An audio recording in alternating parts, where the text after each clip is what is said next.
Talking Nerdcore, Talking Nerdcore today. We're talking Nerdcore, Talking Nerdcore our way. We're talking Nerdcore, Talking Nerdcore today. We're talking Nerdcore, Talking Nerdcore our way. Hey guys, how's it going? It's the animeoveranalyst here, and welcome to episode 3 of Talking Nerdcore. Today's episode, we're going to be talking about One Piece, and my guest on today is Wardoc from the channel Wardoc. You want to introduce yourself a little bit there? I like waffles. I like Alright. nerdcore. I like anime. I love gaming. Wow. Unless it is JoJo's Bizarre Adventure. You don't like JoJo's? It's been over-memed and oversaturated. Its time has come and gone. Finally. It seems every single point you said there, waffles, JoJo's, gaming, that's like been me all the time. Like I'm gonna get ripped apart, but I couldn't get through part 3. I dropped part 3. So, but there might be another Talking Nerdcore episode featuring a certain Night of Breath that will maybe convince me otherwise. So, I see. anyways, this episode is not about JoJo's, it's about One Piece. So, how I usually go about these episodes is that you have free reign to talk about whatever you want. Spoilers are in effect, and I will not be talking about manga because I believe you have not gotten to the manga part. You're only caught up to the anime, correct? Yeah, I did not read the manga. I prefer the anime. I like them shoujins, you know? The shoujin jump animes. Just Yeah. my style. I love action. And it delivers. It delivers for me. All right. Well, actually, that's kind of leads me into my first question, which is just how did you get into One Piece? Well, it happened after I believe it or not, it happened after I completely binged Mm-hmm. Dragon Ball Z, Dragon Ball GT, and normal Dragon Ball in that order. Okay. That's a lot. I was completely. We got to remember at the time I was probably like 14, 15. Okay. You know, the typical anime loving Yep. teenager. Got to important. I don't want to get canceled on Twitter. Oh. But you know, I watched a few animes after that happened. I discovered Fairy Tail. That's one of my favorite animes of all time. I love Fairy Tail. I discovered Blue Exorcist. I discovered Bleach. Okay. I actually discovered Bleach was the first anime I actually read as a manga. I read the entire Bleach manga. Interesting. Up to date, anyway. It was what was in my school at the time. You know, it stopped after 63 books. Wow. Yeah, I actually never really got into Bleach, and so far I'm still not interested in Bleach. I have yet to have anyone convince me to be interested in Bleach, but How many episodes have you watched? I haven't watched any episodes of Bleach. I like the whole. I've heard premises of it, and it just doesn't sound interesting to me. Yeah, no, I feel that. I do feel that actually. But you know, it is what it is. Yeah. Because I liked Bleach a lot. 'Cause I like the concept of spirit world, dead things, spirit warriors. Okay, we're getting somewhere.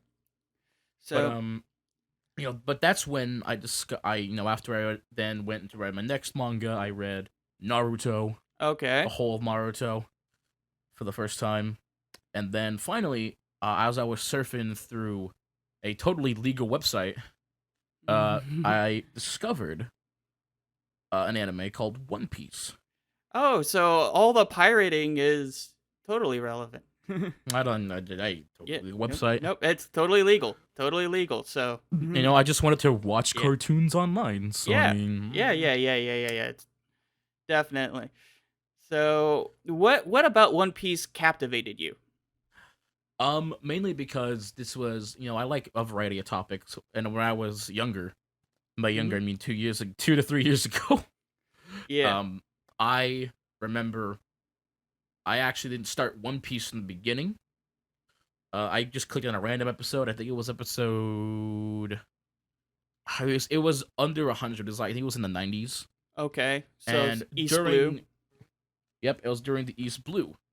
So, and I've been there was all this hype Mhm. around the Grand Line. What's the Grand Line? Who are these amazing characters? Who is this swordsman? Yeah. And so from there, I decided, fine, I'll watch it from the beginning, and I basically I got hooked after 50 episodes. So, Wow. yeah, look, One Piece is not for everybody. I'm gonna say that right now. If it takes you a while to get into an anime, there's a problem. Congrats, you got into it. But Yeah. most animes, heck, most TV shows and cartoons aren't going to. You got to be captivated in the first few episodes, or you're probably Yes. not gonna get there. So my experience is actually along those lines. So the first time I tried watching One Piece was actually I think I watched it a little bit as a kid with the 4 Kids dub, but I don't remember hardly any of that. It was just like when I was watching it for the first time, and I did air quotes because I thought it was the first time. I was watching scenes. I'm like, this looks familiar. I feel like I've seen this Usopp village before. I feel like I've seen all this. Where have I seen this before? And actually, when I was watching the anime for the first time, I dropped it at Baratie. So what happened was is that they introduced the character Pearl, and I thought it was the stupidest looking character ever. I'm like, really? They're going with a shield as a character, and I was like, that's it. I'm done. I was more interested in like Fairy Tale at that time Yeah, I and feel that. just other anime. So uh, that was pretty much my experience from One Piece, and then I never really picked up the anime. However, I at the time about this time 2 years ago or last year maybe. Actually, I think it was last year. Um, I was listening to the Rant Cafe podcast, and they started something called the One Piece Virgin, where they were just reading One Piece on a weekly basis from the beginning. And so I was like, you know what? I hear really good things about them. Why don't I read along with them? Because that's part of what I like to do when it comes to anime is be involved in discussions. And so I was like, hey, I feel like I can be a part of the discussion if I read along with it and share the experience. And I loved it after that, just reading it weekly. And so it got me hooked. And now I'm all caught up with the manga and I do manga reviews on my channel. So Hey, that's that's good. so yeah.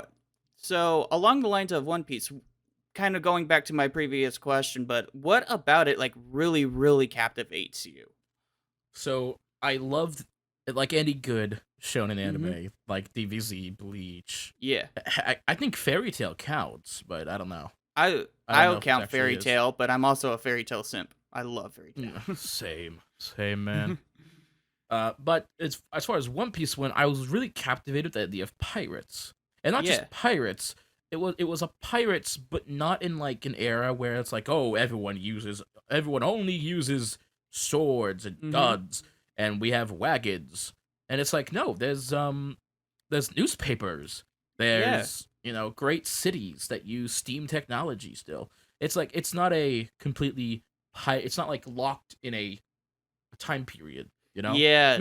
it's not Yeah. like current day by any means, but it's like almost multiple time zones What? pushed together. Yeah, I actually really like you point that out because there are different places where it's like, okay, we're going into like the Spanish during Renaissance era, or that we're gonna go Yep. and like talk with native tribes, or it Yep. just bounces all over the place, and that is just so cool seeing like all the different technological advances that some places have.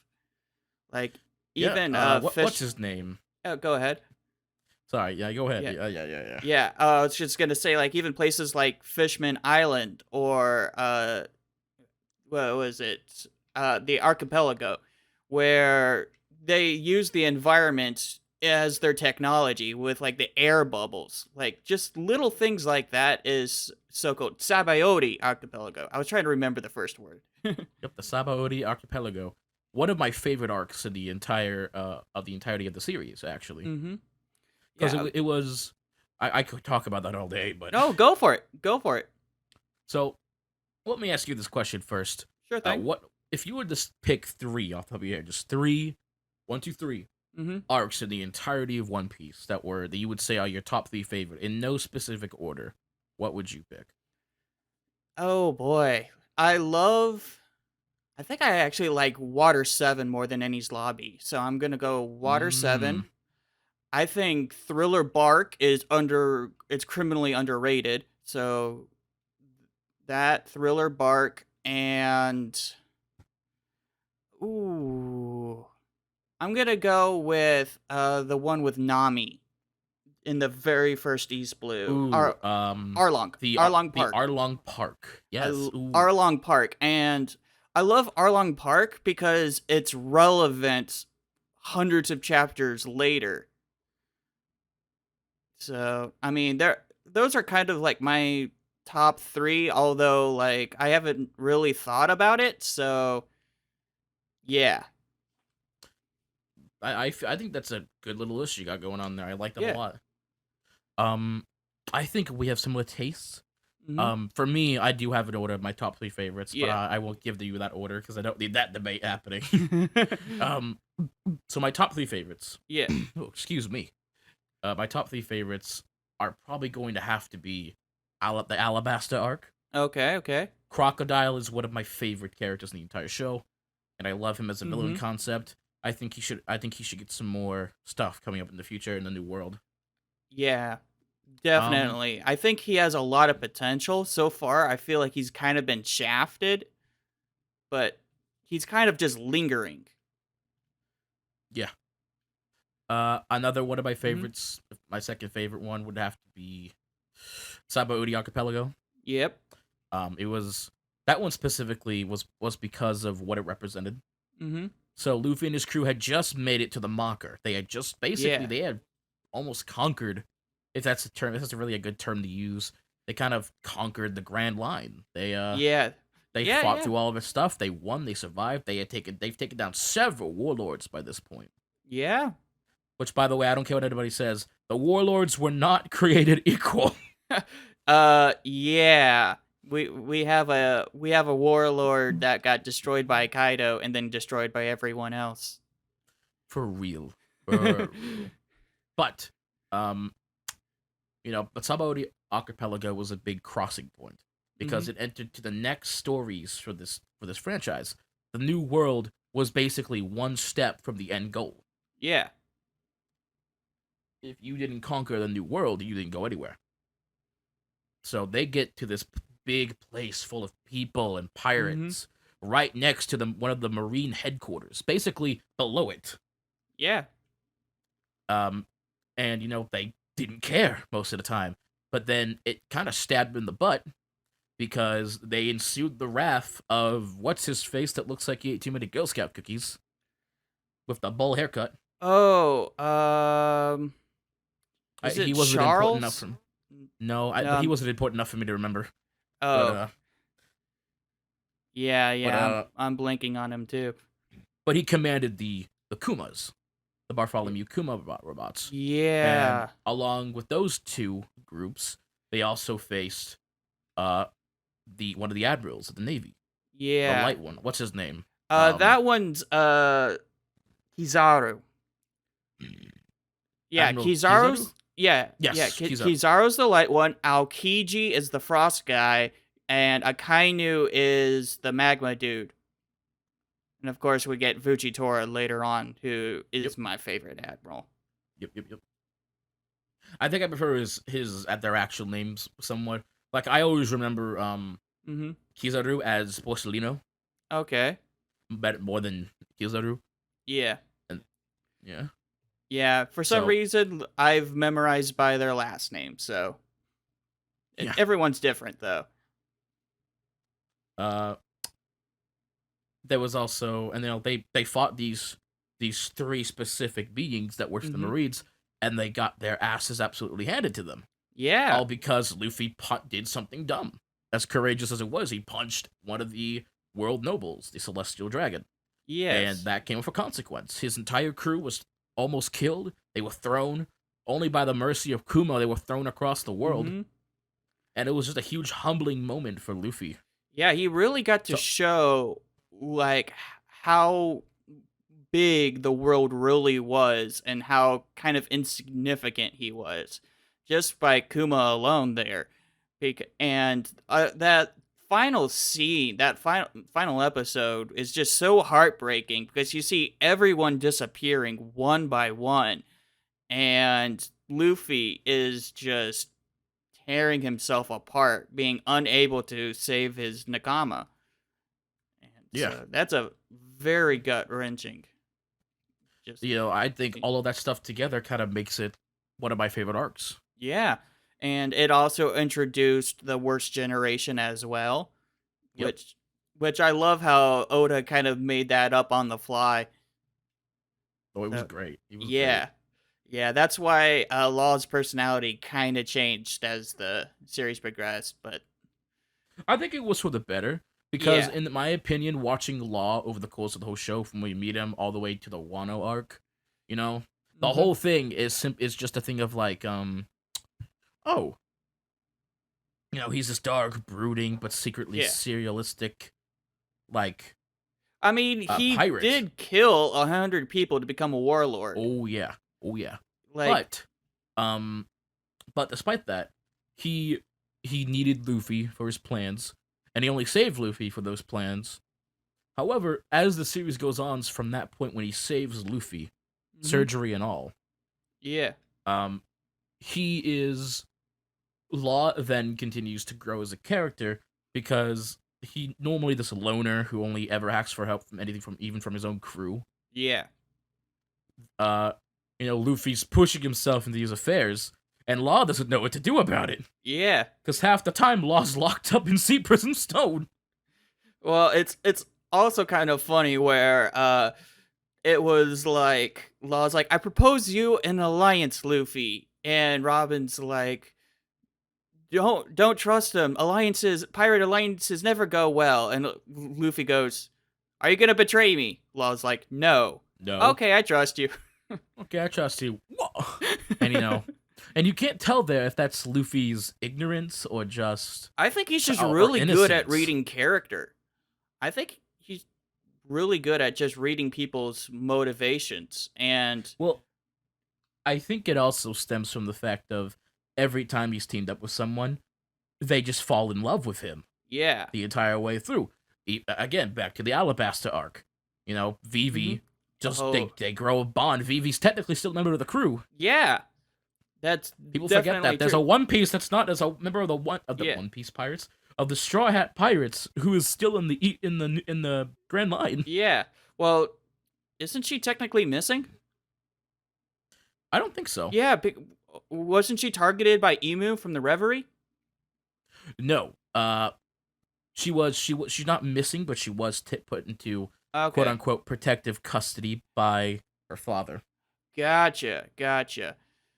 So, yeah, that's really cool. And what was your other favorite arc? You said It was the order was Alabaster, the Sabaody. Sabaody Archipelago, and my third favorite arc is Impel Down.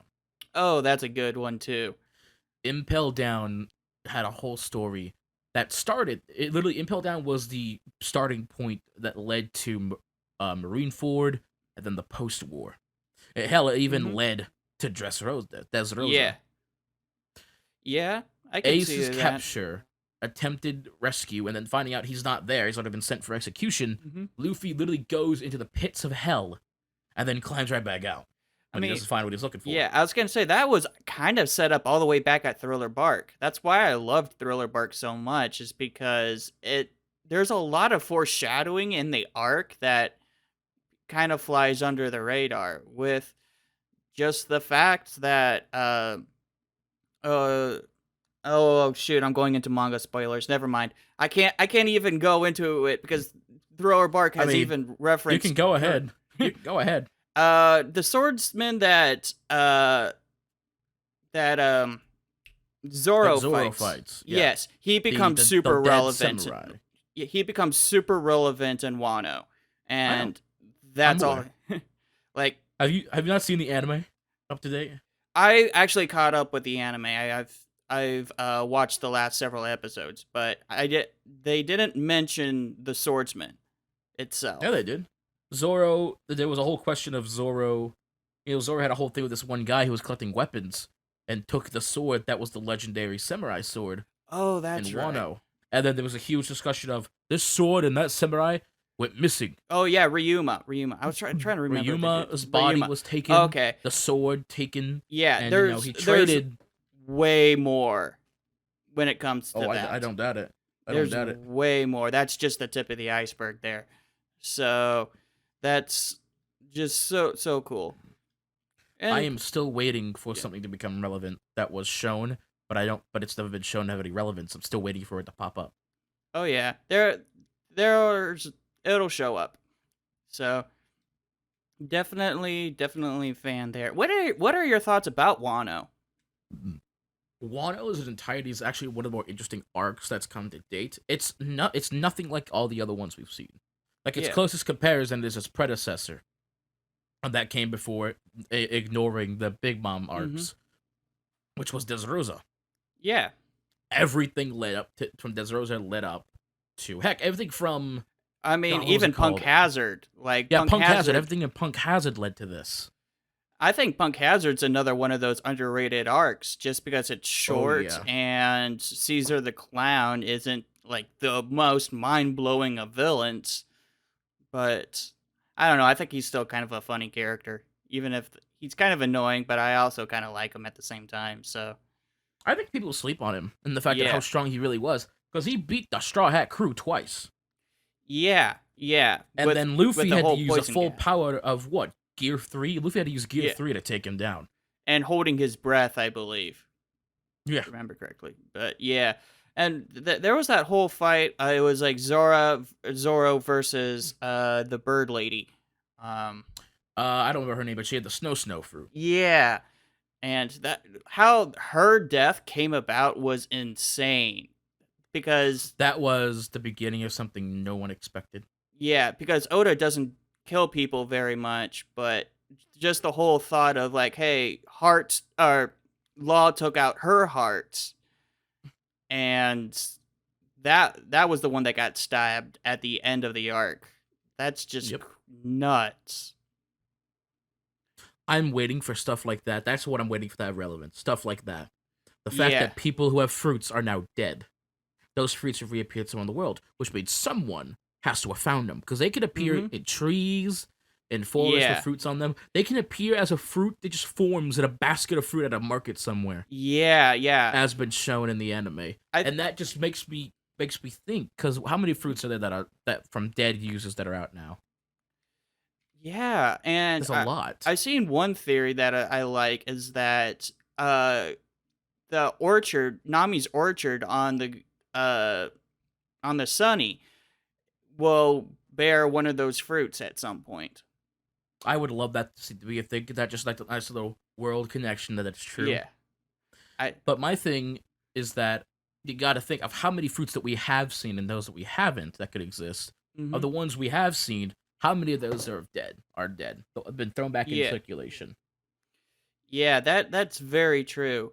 Or like even the ones that we haven't seen. Like why aren't we seeing more random fruit show up here and there? Like that's actually Heck. an interesting question. I got a list right here of ones that are, Yeah. technically in circulation again. Let me just quickly read these off to you. So there's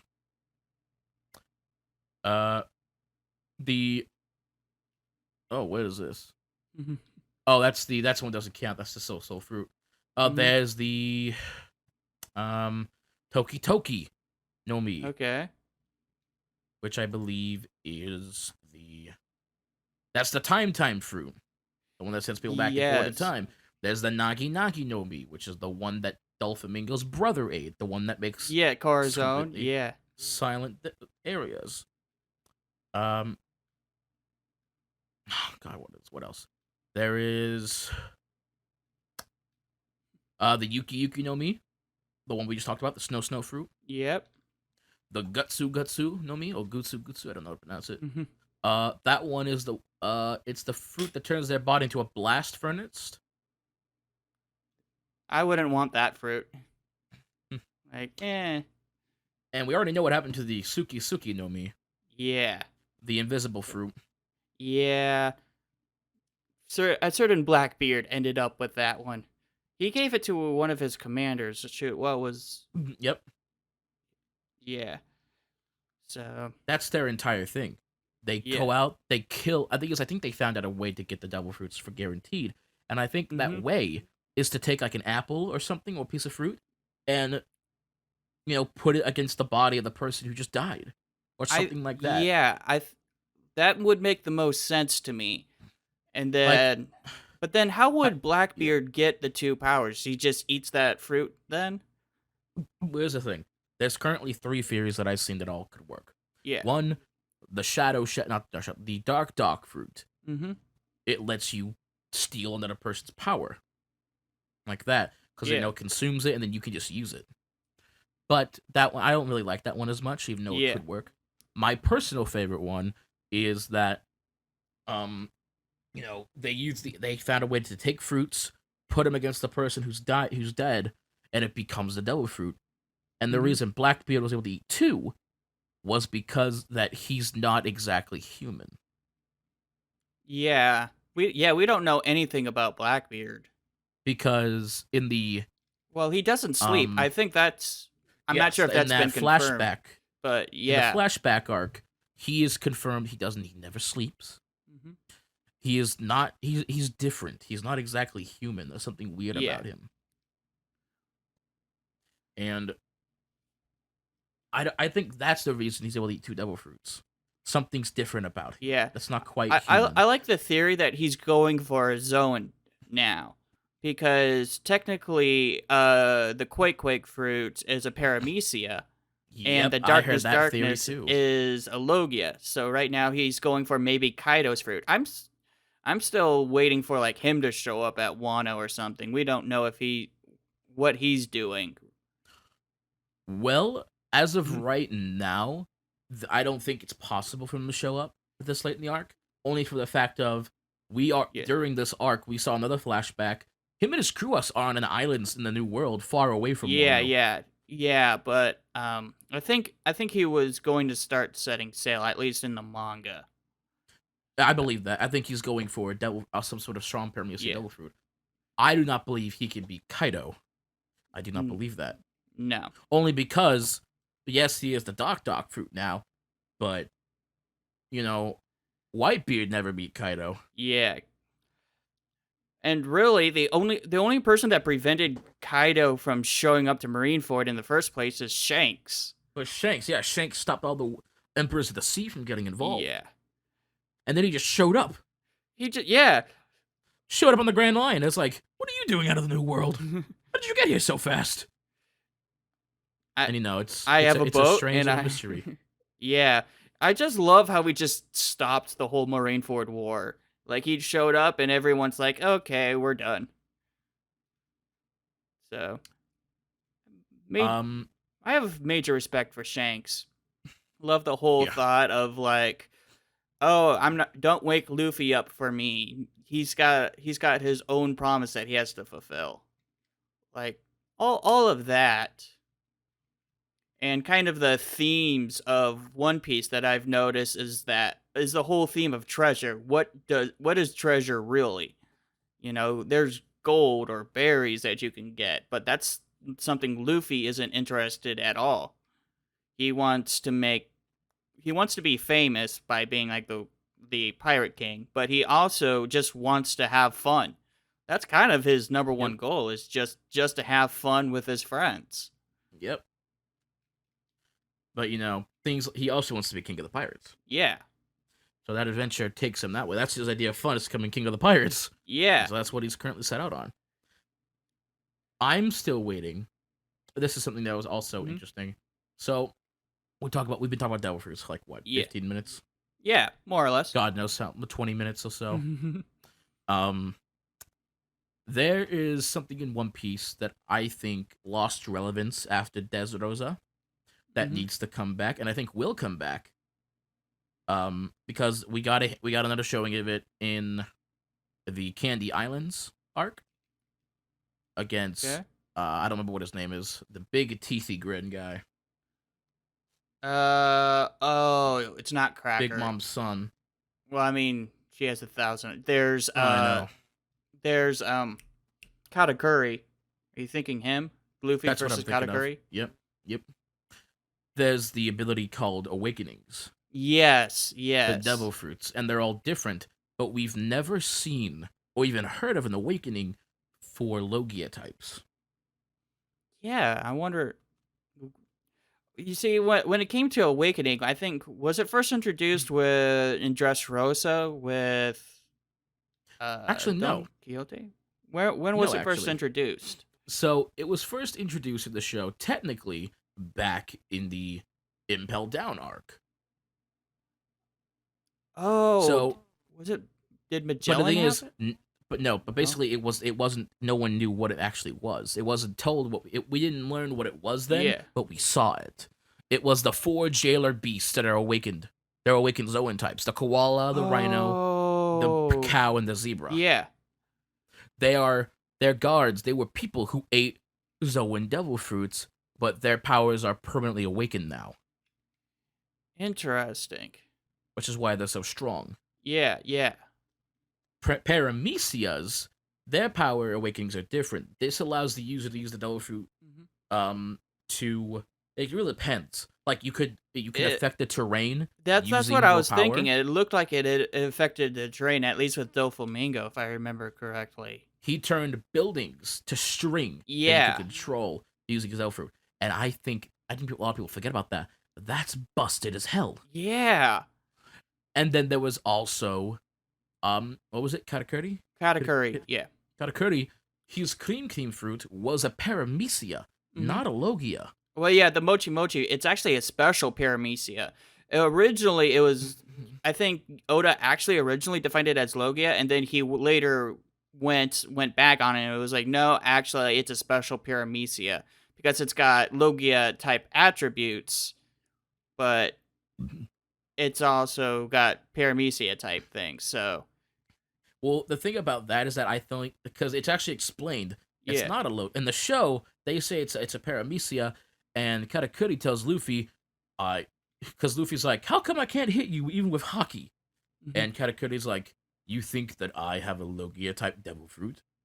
I simply move my cream around your hits. Yeah, that's a very, very badass move with just the whole observation hockey. And I love my how gosh, yeah. Luffy literally learned observation hockey in that fight. No, he learned it back in the Well, training arc. He uses it several times. He learned the basics in the training arc, but it wasn't really that well developed. Like he always kind of had it because even way back to like Little Garden, he was able to pick out number 3 when number 3 had swarmed him, and he was like, "Oh, pick me out," and he literally just one-shotted him.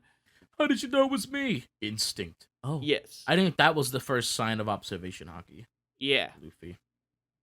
So he's always had it, but I don't think he's really used it in a fight until Katakuri and really learned how to use it correctly. So, and now he's just now it's actually really subtle how the anime's been showing how he's doing the observation hockey with just the red eyes. So I've been loving how they've been doing that in Wano. Oh yeah, because like he's able to dodge. In some places Yeah. he doesn't because observation hockey's clash, and you don't know what the other person's gonna do. Yeah. So. And that's what Luffy does several times actually. Turns out if you attack and you're not thinking, it beats observation hockey, as we saw in the what's it called? In the fight. Yeah, with Katakuri. Yeah, Katakuri. No. Oh No, in the fight with Enel. Enel. Enel. And Enel. Yes, the whole stupid mode.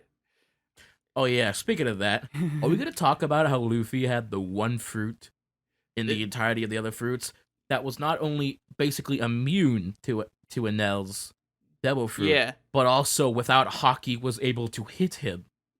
Yeah. I'm not sure if that was overlooked. Yeah, that's actually kind of weird because I didn't realize that he could have hit him without hockey. Now, I do think that Anel hasn't trained on being hit. Like, he's never really had to take hits. Yeah, his defense probably isn't the best. That's why Luffy Yeah. was able to beat him. Because this guy, when he could dodge everything, probably had never been punched before. Yeah. Yeah, I mean, he got punched by a giant bell, which was pretty cool. So, do you know about the side story with Anel going to the moon? Yeah, he formed space pirates or something. He runs It's like on the yeah. It's like on the inside cover of like every book since then or something. Well, basically what Oda does is that the first page of the chapter would be a cover, like a little mini single story. panel, a Yeah. single panel of like Anel in space. Yeah, and so he did that for like 20 chapters, and it was actually really interesting because there's references to Sabaody Archipelago in that. Yeah. Oda does a lot of like references to future arcs in these little short stories. So I at least recommend checking out that one because that one there's a lot of like theories going around and they're all canon. All the side stories are canon. Yep. So I do wonder what do you think Anel's power would have been if he was in the New World? Do you think he would have been a major threat? I don't think so, only because he really only knows observation hockey. Like he's really really good with observation hockey. But unless he learns armament and everything else, I think that was the whole thing was like Well, no, he knew armament hockey. Does he? I don't or think at least it was armament or imbuing. I don't know if it was both, but it was one of the two because he hits Luffy with his special staff and it hurts Luffy. Like his melee attacks were hurting Luffy, and Luffy was like, "Yeah, what? That's right, man." To be honest, I kind of thought that Skypiea was a little long when I was reading it, so It was a very long arc. It was drawn out by all of his what are they called? Antics. Not just his antics, his minions. Yeah. Oh yeah. Yeah. I mean, who also knew hockey and still lost. Yeah. I do love the one fight with the minion versus Robin. That was one of my favorite fights out of all of them because Robin wasn't a part of Skypiea. Yeah, she was. Was she? Yeah, she discovered. Oh, you're right. You're right. She's the one. She's the only one who can read the stuff. Yeah. The whole. Right. And wow. That's the one that Roger left that message. Yep. And yeah, she was up there, and she actually had a really good fight, and then was kind of left out in fights for the most part. Like she took on a lot of fodder. I don't really know. I don't remember her taking on any other big characters since then. But until Wano. But the anime's not up to her fight yet, so. Yeah. Wait, whose fight? Robin. Robin does have a nice one-on-one fight. Versus who? Okay, guys, manga spoilers, but it's going to be Black Maria. Who? Black Maria. Was that the tall lady? Yes. Okay. That sounds interesting. I like the sound of that. It's a fun one because it's Sanji's involved. And Sanji and women. So yes, Sanji's involved, and there's a really, really nice moment where Robin and Brooke, but they both come in. Brooke doesn't really do much, but he provides support, and Robin goes crazy. I can't wait to see it animated because literally she goes like demon mode. Ooh. Yeah. Who, Robin? Or yes. Robin goes into a transformation that's scary. I like that because Robin's fruit has always been unique. Like you can grow limbs at every part of anywhere, and it's like she has like that angel form that was introduced, I think, in Thriller Bark, where she flews. Oh yep. And so she flews. yes, words. So, what's your favorite Straw Hat? We're gonna put you on the spot. My favorite Straw Hat? Yeah, favorite or top 3. That's hard. I'll That's give hard you for me to go top 3. favorite. Top 3: Zoro, Sanji, and actually, it's Sanji, Zoro, and Jinbei. Interesting. For me, I'd have to say Zoro, Usopp. Actually, I'd say Usopp first. I love Usopp. Even though Usopp's very fun. he kind of got shafted in this recent in the new world. He doesn't really do much, but I loved him, Zoro, and Robin. I really love Robin's personality and just kind of her subtle dark humor. So, Oh, if we're gonna talk about cuckenings, like, yeah. man, poor Chopper. Yeah. Yeah. Like, his fruit is very unique. Like, he transforms all these strange forms. I was gonna say he can do more than he has multiple hybrid forms, which everyone goes crazy when they reveal a hybrid form. Chopper has like 3 or 4 plus monster points. Oh no, he has like actually six or seven now. Actually, yeah, I was still thinking. He's got kick point. Yeah. The giant ball form. His kung fu point. Yeah, he's got like that intelligent one. Yep. His beast mode. Yeah. The giant monster form. His speed form. And then his normal reindeer mode. Yeah. Not the small one, but like his actual reindeer.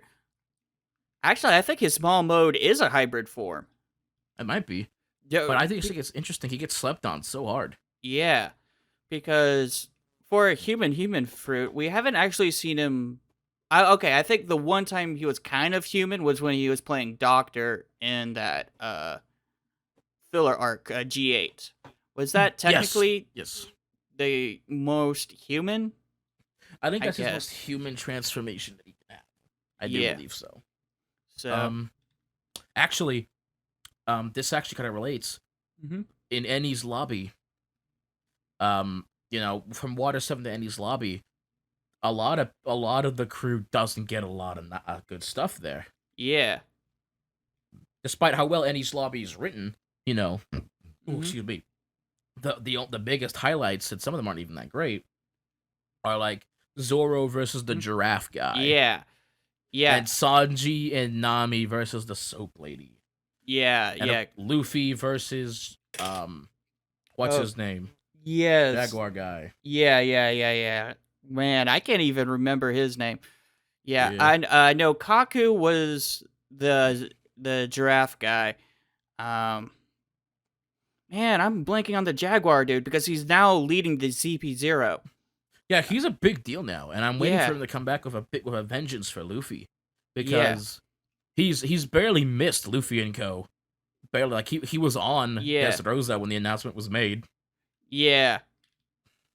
Luffy's the only person he ever lost to. I want to say his name starts with an L, and I'm just blanking on. There's just so many characters that. Let me go to the Ennis lobby. Well, speaking of Ennis lobby versus Water 7, is Sogeking and Usopp the same character?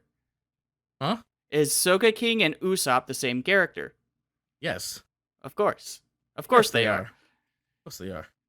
I really like just that whole Usopp as Sogeking thing. I mean, I know it's memed that they're not the same character, but just that whole character development, like, that was really Usopp's arc. Luffy. Yes. Yeah, Lucci versus Lucci. Lucci. Yes. Yeah, I knew it started with an L. I was just like... Bon Lucci. Yep.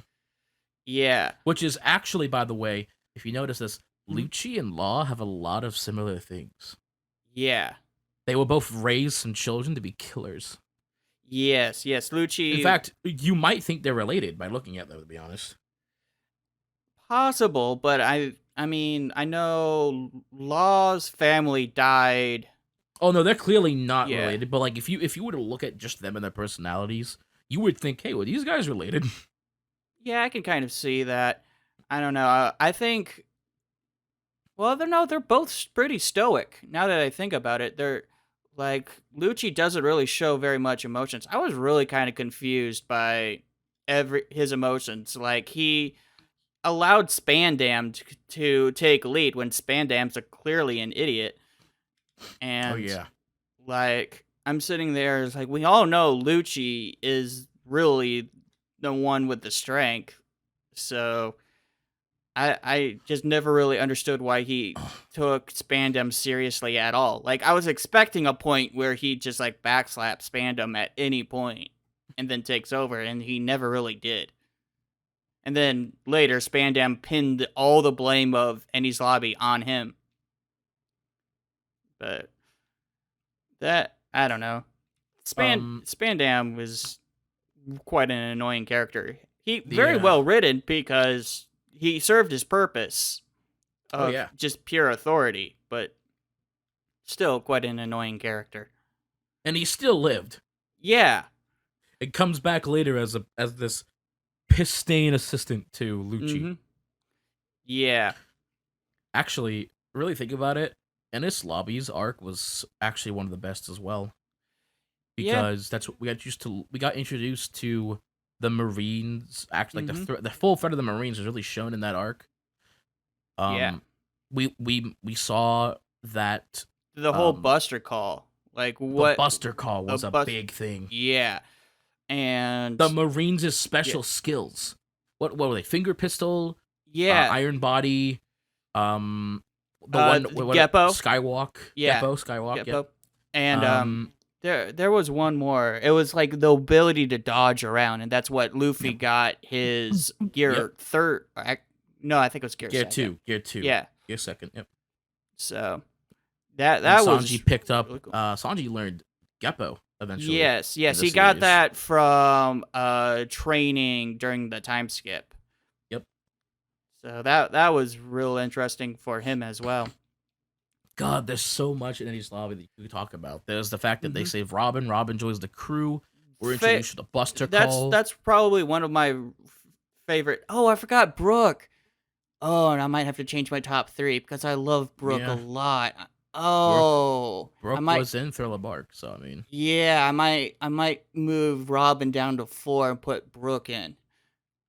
Yep. Because Brooke's backstory hit me the hardest. Both Brooke and Robin's hit me pretty hard, but Brooke, just the whole thought of he spent like 50 years on the ship of his dead comrades, depressed as all heck, and then the second he sees a living crew with Luffy, he's instantly positive. He's happy. He's able to kind of suppress the negative emotions and allow himself to be kind of goofy with the whole "can I see your panties" type of antics.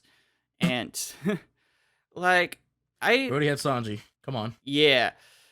I just love how Brooke, I just love his personality and like how he's overcame that depression a lot. And I'm not saying like it's gone away. It's actually shows back up later on in that fight with Black Maria, how he talks about it. And it's just one of those things where it's like it feels very human. Even though he's a skeleton made of bones. Yo. Yep. The whole thing about how him and his crew were the ones that Lebu was waiting for. Yes. Such a story tie. So yes. Good. That was set up, and no one would have really thought that they would ever come back. It was just like, oh, just some random pirate crew. And then Oda literally took the time to develop that backstory. So, so cool. Oh, another reason why Ennis Lobby is so close to my heart: the loss of the Going Merry. Yes. That was really tough because Going Merry was really a character, and it was kind of sad how they kind of abused her, but that was why I actually like Water 7 more than Ennie's Lobby, was because that set up the fight with Usopp and Luffy. One Usopp of my and Luffy. favorite fights, and why Usopp is really one of my favorite characters, because it kind of ties back to... He's got heart. He's got heart. I think he's one of the most human of the crew, honestly. Like, you have the monster trio with Luffy, Sanji, and Zoro, and then there's him and Nami, and Nami's pretty humanistic as well, but, like, Usopp wants to be brave, and he's going up against all of these challenges, and he honestly really didn't figure himself out until he encountered the giants at Little Garden, and was like, I want to be a brave warrior of the sea. And then he finally, the first step was really standing up to Luffy, which, had its consequences. He made that choice of, I'm going to fight for the Going Merry, and I'll leave the crew. And had a really powerful dynamic with Zoro there, too. With Zoro being like, you can't just accept him if he makes any excuses. He's got to apologize straight up. And I just love that whole thing of, like, him turning into Sogeking. He's hiding behind a mask. That entire Water 7 arc, he's lying to himself and putting on that mask, trying to pretend that everything's all right when he's not. So, just one of the best written characters in that arc, in my opinion. I don't know. What do you think? Yeah. I agree. I do agree. In fact, but here's my argument for that. Yeah. I think Enies Lobby was another big arc for Usopp because, he goes to save Robin, but he cannot face his crew. He's embarrassed by what he's done. Yeah. So, he goes under the alias of Sniper King in the English dub, and most of the crew, everyone pretty much knows it's Usopp, but they're willing to protect his ego as he's a friend. And actually, going back to Water 7, I think that it's really important about that fight between Luffy and Usopp. The fact that Usopp does noticeable damage to Luffy. Yes. It's actually one of the few times we see Luffy take real damage. Yeah. And it's all stuff that Usopp's established that we already knew he could do with all the traps and with all the, whatchamacallit from Skypiea, those shells, which they never brought back after that. And that... No, they didn't, and I'm a little upset about that. Yeah. There's also a lot of the stuff he does in general in the New World. They don't show a lot of the things he's learned, or that he has, or how powerful they are, that he knows how to use them. Yeah, he does some kind of cool things in Wano later on, where I'm like, thank God, like, he's bringing back some of his ingenuity and creativity, because that's what I really loved about him in that first season, was just his creativity and ingenuity. Anyways, you were saying? Yep. That fight with Luffy and Usopp was a big deal for two things. One, Luffy was at his strongest at that point. He had not learned Gear 2nd, he had not learned Gear 3rd. This was before he figured it out from the Marines on Enies Lobby. Yeah. Obviously, number two, he obviously didn't go all out. But this was one of the first times we saw Luffy, since Crocodile, take actual damage. Yeah. Take actual damage, and Usopp took more than just one hit. Like, Luffy halted him with Gatlings. And, I mean, he not only survived, it took more than one. He still fought until he literally couldn't move. And I think that says a lot about Usopp for both his ingenuity, his willpower, and the fact that I think that fight alone just shows that he's deserved a right to, deserved the title of a Straw Hat Pirate. Yeah. Because I honestly want to see what would happen if he fought Zoro or Sanji or Brook, because they don't have devil fruits that uniquely designed to make them immune to normal attacks. Yeah. I was gonna say, obviously they're fast. All three of them are known for their speed, right? But I do want to know, if Usopp tries to do a fight like that, would they be able to beat Usopp? Say for instance Zoro cuts up his shots, right? Yeah. He cuts them. Who's to say that, Usopp hasn't planned that, and some of these, if you cut them in half, activates them anyway, Yeah. and they sprout out and grab onto you. Yeah, I was gonna say Like- Usopp has a lot of potential. I have a hard time with like Zoro and Sanji because they're so freaking resilient.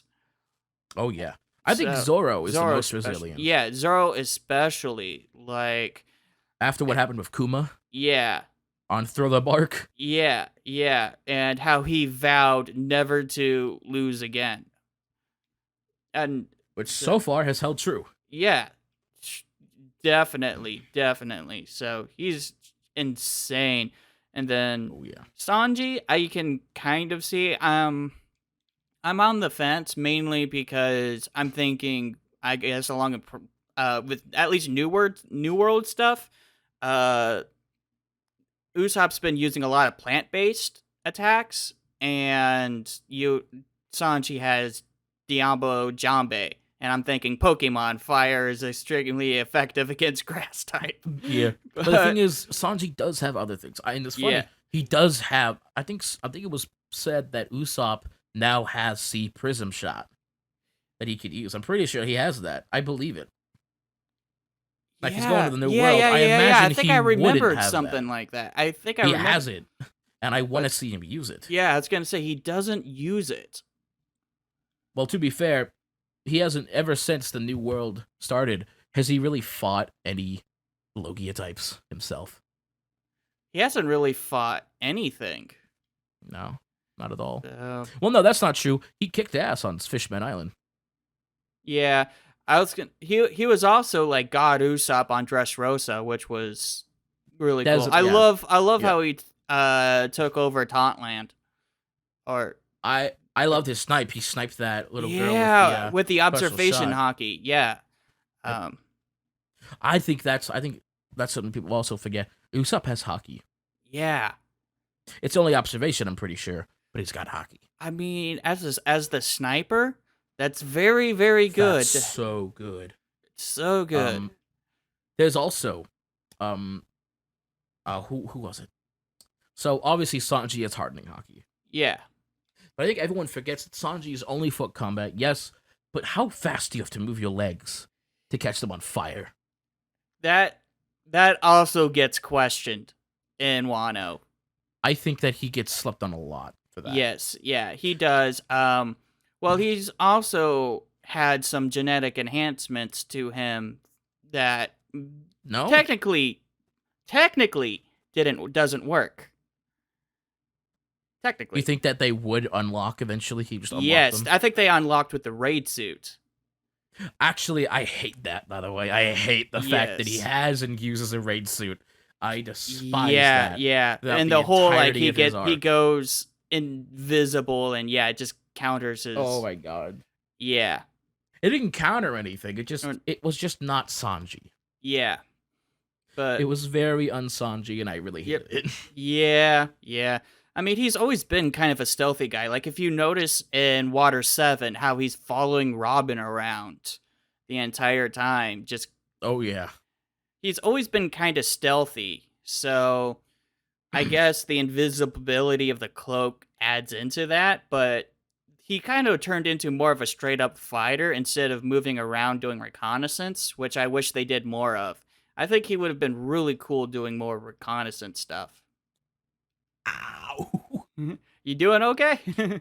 Sorry, I recently got the COVID vaccine in this arm. Oh, It was actually yesterday, and it's Gotcha. been kicking my butt.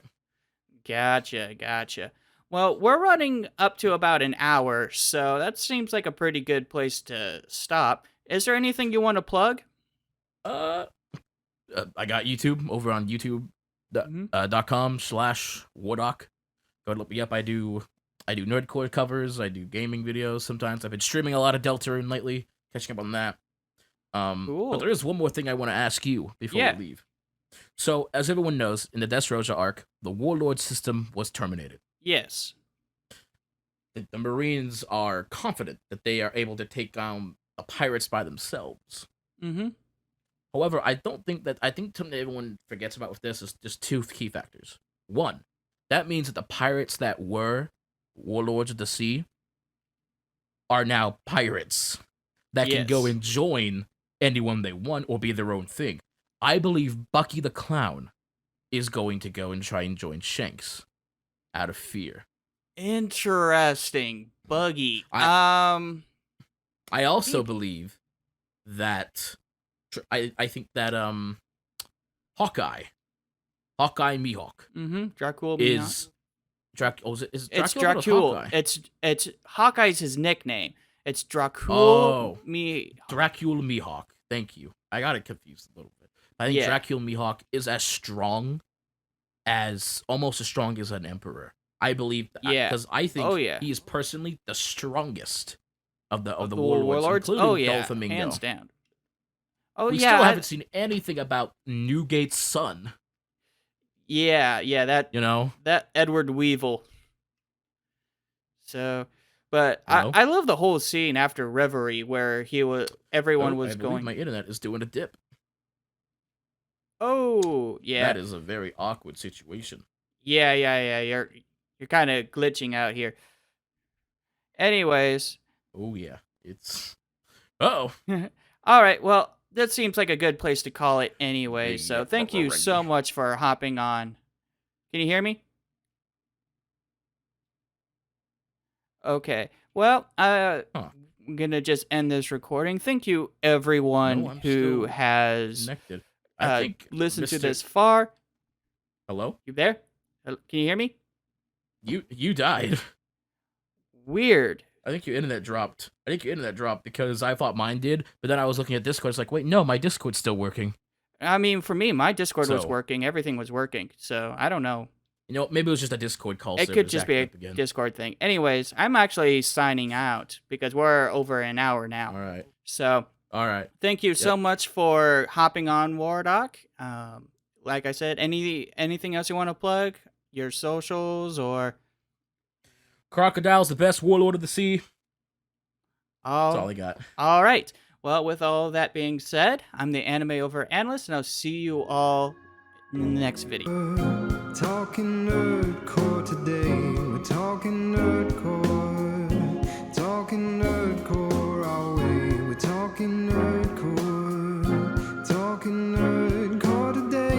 We're talking Nerdcore. Talking Nerdcore our way.